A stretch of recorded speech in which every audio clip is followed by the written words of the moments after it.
Hi, welcome to Sunday School at Kingsway. I'm Jeremy, and I'm glad that you can be part of this class. Today we continue our series, 7 Wonders. We're looking at each of the 7 wonders of the ancient world and comparing them to the wonders of God. It's time to introduce our first wonder, the Ferris. Sailing has always been difficult and dangerous at times, and to help ships follow the right path, people began to build towers with fires at the top to mark the way. These were the first lighthouses. The Ferris was a towering lighthouse built to help guide ships to the Egyptian city of Alexandria. When the Ferris was built, it was the tallest tower in the world. It was probably around 400 feet high, which is about 64 of me stacked one on the other. That's really tall. It would only take a couple of me to reach the top of our church. At night, the light from the Ferris could be seen up to 30 miles away. By day, the smoke from the tower helped guide ships to the city. Keeping this fire burning all day and all night took lots of fuel, and inside the Ferris was a spiral ramp that allowed mules to carry up loads of fuel. This was a very important job, and legend has it that when the front door was locked, it could only be opened using a donkey. The Ferris was built about 270 years before Jesus was born. In fact, when Mary and Joseph fled to protect baby Jesus from the evil King Herod, they went to nearby Egypt and possibly through the city of Alexandria near the Great Lighthouse. Sadly, the Ferris collapsed 1,000 years ago because of several earthquakes. Large pieces of the tower can still be seen underwater near where it used to stand. So why are lighthouses important? Take a look at this picture. Imagine that you are steering a boat and this is the view ahead. You can see the coast on both sides, you can see other boats and an island. Now, imagine it's the middle of a dark night. This is all you can see. Are you going to be able to make it through without crashing into something? No, in the darkness, you have no way of seeing the danger. You're in the darkness, and there's a lot of people who've taken boats out, and they've been in places like this, and it's been very dark, and they couldn't see what was going on, and guess what? They crashed. They crashed. They ran into rocks, they ran into other boats, they ran their ship up onto the sand and couldn't get it back off. Even just around here, of course, to the north of us, just a couple miles, is a beach of the Strait of Juan de Fuca. Even right out there, many, many people in boats have made these mistakes. They've been out there in the dark or even in the daytime, but there was something under the water they couldn't see, some rocks or some sand, and they crashed their boat. Because being out there in the water, it can be dangerous if you can't see where the danger is, right? That's what makes it so hard, is maybe there's something there, but you just can't see it. You have no idea where it is. That's why lighthouses were built. There are actually 4 lighthouses near where we are, near where we live. And 2 of them you can actually visit. The first lighthouse is out on the ocean. Does this look like an island where it would be easy to bring a boat? Could you just kind of take a boat and cruise on up there and just expect that you're going to reach the island safely? No, you can see pretty clearly that is an island with a bunch of really dangerous rocks, right? And this is actually called Destruction Island. Just to give you an idea about how dangerous it can be there. ships for many years would come by here and they would crash because it was so dangerous. They couldn't see where they were going or what was going on. And so in the 1850s, so about 170 years ago, they put a lighthouse on this island to warn people. So the light would flash, and as sailors were bringing ships by, they would say, oh, there's Destruction Island. Even in the fog and even in the dark, we can see where the island is, so we're going to make sure we stay far away from there. Right? That light is a warning. Stay far away from here so to make sure that you don't get your ship wrecked on the rocks. Okay? The next one, this one is on an island called Tatoosh Island, and it's called the Cape Flattery Lighthouse. This one is, this point right here, what you're looking at here, is in the United States, the furthest northwest corner of the entire country is right here. And this is another very dangerous spot. Does this look like a spot where it'd be a good idea to take your ship in? No, it can be very, very dangerous. Another very dangerous place. And so this lighthouse was up there again to warn people and say when they saw the flashing light, or even if they just saw the lighthouse during the daytime, they would know, oh, I got to be really careful here. It's very dangerous. Okay? They knew we better pay attention. Now, those two lighthouses on the islands you can't go to. They're restricted. They're off limits. You're not allowed to go see them. This one, though, you can go to this one. It just takes a long walk. How many of you know if you go straight that way, right outside our church, all the way down, you reach the Dungeness Spit. The Dungeness Spit is a big piece of land that goes out into the water of the strait for, I think it's 6-7 miles. If you walk down that spit for 5 miles, you come to this lighthouse.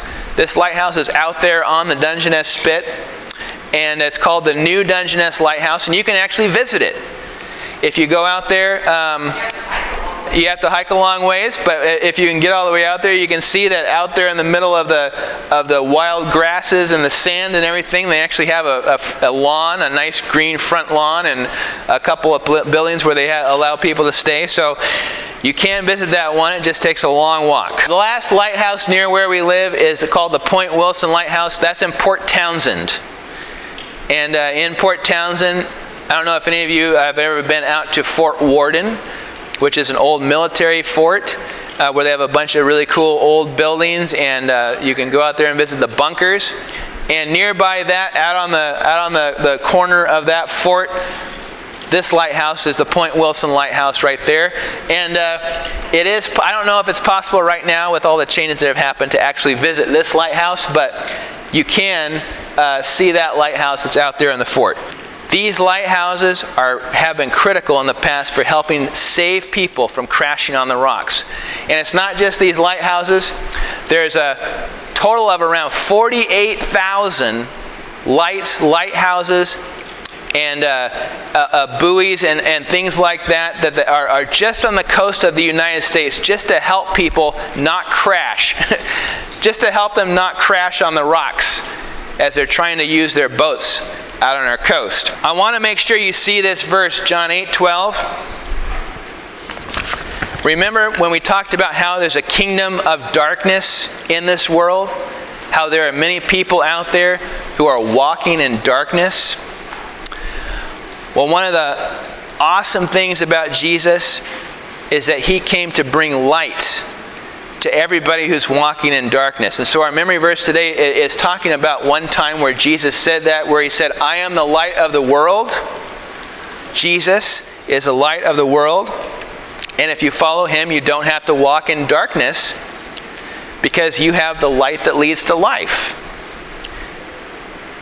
So it's kind of like with people who don't know Jesus, it's kind of like their boats in the darkness. The way you see life is like this. You're walking around in the darkness. You can't see that you're really close to doing something that's going to cause you to crash. For example, lying. For example, lying. Let's say someone's going around and they're like, you know what? I'm not going to tell the truth. I'm just going to tell everybody what makes me look best, or I'm just going to tell everybody what I think is going to keep me from getting in trouble. I'm just not going to tell the truth. Well, you know what? They're walking in darkness. It's like they're stumbling around out here in a boat. They're just about to crash into a nasty, jagged rock, and they don't have any light. They don't have any light showing them, hey, you're about to crash. You're about to crash because of what you're doing, right? Because when you choose to do things like disobey what Jesus has told us to do, you're in darkness and you're going to crash. Right? When we do those things, they lead us into ways that destroy our lives. And Jesus is the light, though. Because when you know Jesus, you have a light. In fact, it's not just like this. Go back to that. When you know Jesus, you start to be able to see where these things are, where these places are that you can crash. You start to see, hey, I want to have the truth. I want to speak the truth. And that brings light. It helps you see where these danger spots are. And did you know that there's even a way for them to see, for people who have ships to see what's under the water too? Now, when you're a Christian, it doesn't mean that you always see where every little area of danger is. But it does mean that Jesus inside of you is constantly helping you to see those kind of things. And throughout your life, it becomes stronger and stronger as you follow Him and as you learn more about Him, to the point where not only are you able to see what's above the water, not only are you able to see the big threats, the big dangers, but you can even start to see the things that not many people are able to see. Why? Because Jesus is helping you and keeping you safe. There was a man named Paul in the Bible who was on a dangerous course. He was walking in darkness. In fact, his name was Saul before it was changed to Paul. But when his name was Saul, he was going after Christians, trying to hurt them. He was doing very bad things, hurting people. And he was on a course for destruction. Okay? He was walking in darkness.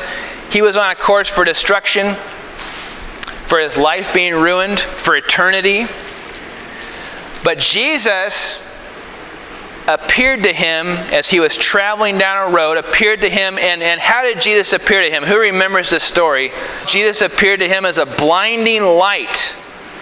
A blinding light, right? Imagine if you were in a place like this, in darkness, unable to see what was going on, and a blinding light came out of nowhere. Well, first of all, you'd be kind of shocked, right? And the Bible says Saul fell down, and he was actually blinded. The light was so bright. But at that time, Jesus spoke to him and told him the truth, helped him see the truth about who he was and about who Jesus was. And from then on, Saul became a different person. Instead of walking in darkness like this, he was able to start seeing the way things really were. He was able to start seeing where the danger areas were. And the Bible says, as soon a man named Ananias healed him through the Lord, healed his blindness, and allowed him to see again. And the Bible says, and this is in Acts 9, Paul immediately started going out to tell other people, hey, listen, I need to tell you about Jesus. Why? Because Paul was standing up to share the light. He wanted to go out there and find those people who were in darkness like he had been and say, listen, I want to show you the light. You know, when Paul or any of us do something like that, we're really being lighthouses. We're standing up and we're saying, hey, I want to share this light with you. I want to help you see where the danger spots are. I want to help you see the right way to go. Right? When you do something like that, you're just like a lighthouse. You're a light out there helping the people to see where to go. In our lives, when we shine the light of Jesus through the way we talk to people, then the way we act, when we shine that light to people to help them see the right way to go, we're a lot like lighthouses. We are. Because the light of Jesus is inside of us, and it's helping people who are walking in this darkness. be able to see the right way to go. The light of Jesus will never fade and disappear like the light of an old lighthouse. Jesus is the light of this world and of the world without end to come. That is truly something wonderful. In our live class, we made lighthouses to help us remember that we can be lighthouses when we shine the light of Jesus to help others see the way. Here's how you can make one at home. You need a big red plastic cup, a smaller clear plastic cup, some stickers or ribbon, and a battery-powered tea light. The red cup is the body of your lighthouse. Decorate it with stickers or ribbon. Turn on your tea light, place it on the bottom of the red cup, and then place the clear cup over that.